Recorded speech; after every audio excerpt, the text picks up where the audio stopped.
അതുകൊണ്ട് ഈ വധഭീഷണി ഉൾപ്പെടെ എന്റെ നേരെ ഉയർത്തിക്കൊണ്ടുവരാൻ മാസങ്ങളോളം പോലീസ് കാവലിൽ കഴിയാൻ എന്ത് സാഹചര്യമാണ് പയ്യന്നൂരിൽ ഉണ്ടായിട്ടുള്ളത്? CPM നേതൃത്വം വിശദീകരിക്കേണ്ടതാണ്. നിങ്ങൾ വിചാരിച്ചാൽ ഒരു നിമിഷ നേരം കൊണ്ട് ഒരു സ്വിച്ചിട്ടാൽ അവസാനിപ്പിക്കാൻ സാധിക്കുന്ന രീതിയിൽ ഈ പയ്യന്നൂരിലെ അക്രമ സംഭവങ്ങൾ അവസാനിപ്പിക്കാൻ സാധിക്കും. സമാധാന അന്തരീക്ഷം നിലനിർത്താൻ കഴിയും. ഇവിടെ പയ്യന്നൂരിൽ വിളിച്ചുചേർന്ന സമാധാന യോഗത്തിൽ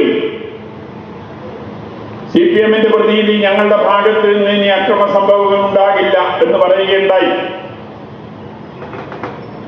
അതിനുശേഷം കാര്യമായ രീതിയിലുള്ള സംഭവങ്ങളൊന്നും ഉണ്ടായിട്ടില്ല. ഒറ്റപ്പെട്ട ചെറുതുണ്ടായെന്ന് മാത്രമേ ഉള്ളൂ. അപ്പൊ അവര് വിചാരിച്ചാൽ ഇത് അവസാനിപ്പിക്കാൻ സാധിക്കുമെന്നത് തന്നെയാണ് ആ യോഗത്തിന് ശേഷമുണ്ടായ പയ്യന്നൂരിലെ സാഹചര്യങ്ങൾ നമ്മളെ ബോധ്യപ്പെടുത്തുന്നത്. അപ്പൊ ഈ ഒരു അക്രമ സംഭവങ്ങൾ വ്യാപിപ്പിക്കുന്നത്, ശക്തിപ്പെടുത്തുന്നത് പയ്യന്നൂരിന് ഗുണകരമാണോ? പയ്യന്നൂരിലെ പൗരസമൂഹം അത് ഏത് നിലയിലാണ് നോക്കിക്കാണുന്നത് എന്നത് അവർ പരിശോധിക്കാൻ സന്നദ്ധമാകും എന്ന് തന്നെയാണ് ഞാൻ പ്രതീക്ഷിക്കുന്നത്. സന്നദ്ധമാകണം എന്ന് 10-50 വർഷക്കാലം ആ പാർട്ടിയിൽ പ്രവർത്തിച്ച ഒരു വ്യക്തി എന്ന രീതിയിൽ അവരോട് ഞാൻ അഭ്യർത്ഥിക്കുക. ഈ സംഘർഷം, ഈ അക്രമം അവസാനിപ്പിക്കണം. സംഘർഷം എന്ന് വന്നു പോകുന്നത് കാരണം പലരും പറഞ്ഞു അങ്ങനെ ഉള്ള ഒരവസ്ഥയിലേക്ക് മാറുക. അതുകൊണ്ട് ഇത് അവസാനിപ്പിക്കാൻ കഴിയണം. എന്നോട് ചിലരെല്ലാം ചോദിച്ചിട്ടുണ്ട്, ഈ തെരഞ്ഞെടുപ്പിൽ നിങ്ങൾക്ക് ജയിക്കാൻ സാധിക്കുമോ? വെറുതെ ഒരു പ്രശ്നം പയ്യന്നൂരിൽ ഉണ്ടാക്കാനല്ലേ നിങ്ങൾ മത്സരിച്ചത്? ഒരു തെരഞ്ഞെടുപ്പ് വരുമ്പോ വിവിധ കക്ഷികൾ മത്സരിക്കുമല്ലോ. അതാണല്ലോ ജനാധിപത്യം. അത് എക്സോർ വൈ ആരുമാകട്ടെ. അതിൽ ഞാൻ മത്സരിച്ചാൽ എന്താണ് സംഭവിക്കാൻ പോകുന്നത്? LDF-നെതിരെ UDF ആണ് സ്ഥാനാർത്ഥിയെ നിർത്തിയെങ്കിൽ എന്താണ് സംഭവിക്കാൻ പോകുന്നത്? ഇവിടെ ഞാൻ മത്സരിക്കാൻ തീരുമാനിച്ചപ്പോൾ തന്നെ പറഞ്ഞൊരു കാര്യമുണ്ട്. ഇപ്പൊ പലരും ചോദിക്കുന്നുണ്ട്, ജയിക്കുമോ, എത്ര വോട്ടിന് ജയിക്കും എന്നൊക്കെ ചോദിക്കുന്ന ആളുകളുണ്ട്. UDF-ഉമായുള്ള ബന്ധത്തെക്കുറിച്ച് പലരും വിമർശനം ഉന്നയിക്കുന്നുണ്ട്. ഞാൻ സ്ഥാനാർത്ഥിത്വം തുടക്കത്തിൽ പ്രഖ്യാപിച്ചതാണ്. പിന്നീട് എത്രയോ നാളുകൾക്ക് ശേഷമാണ് UDF പയ്യന്നൂരിൽ എന്നെ പിന്തുണക്കാൻ തീരുമാനമെടുക്കുന്നത്.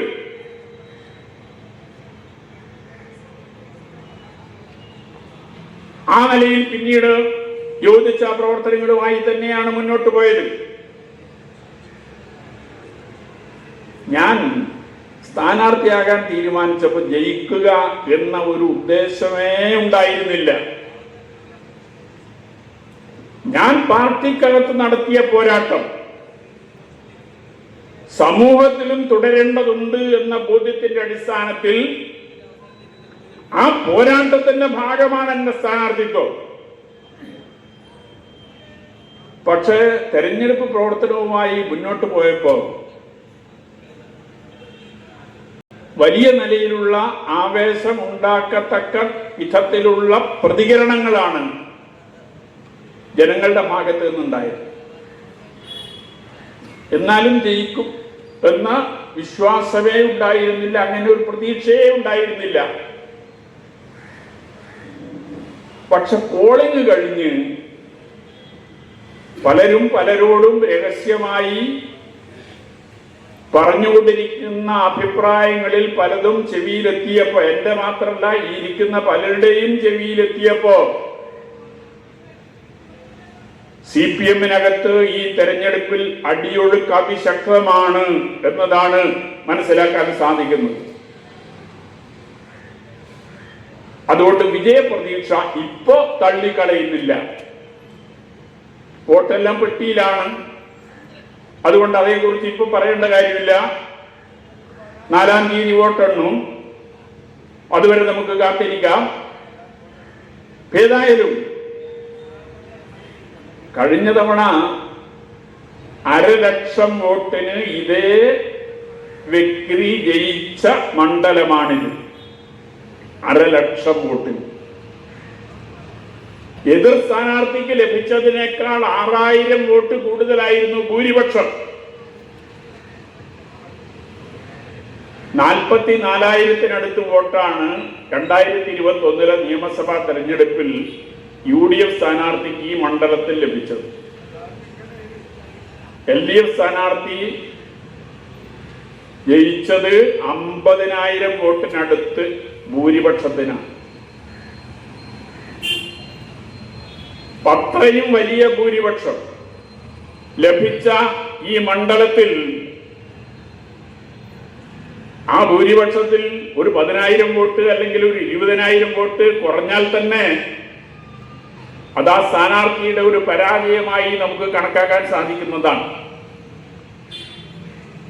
അതുകൊണ്ട് വിജയമോ പരാജയമോ എന്നതേ അല്ല വിഷയം. പലരും ഈ ഇടവേളയിൽ ഇത്തരം ചോദ്യങ്ങൾ ഉന്നയിക്കുന്നു എന്നതുകൊണ്ട് കൂടിയാണ് അതേക്കുറിച്ചുൾപ്പെടെ അഭിപ്രായം പ്രകടിപ്പിക്കണം എന്ന് തോന്നിയത്. ഏതായാലും ഇപ്പോ വിജയപ്രതീക്ഷയിൽ തന്നെയാണ്. ആ വിജയപ്രതീക്ഷ കൈവിടുന്നില്ല.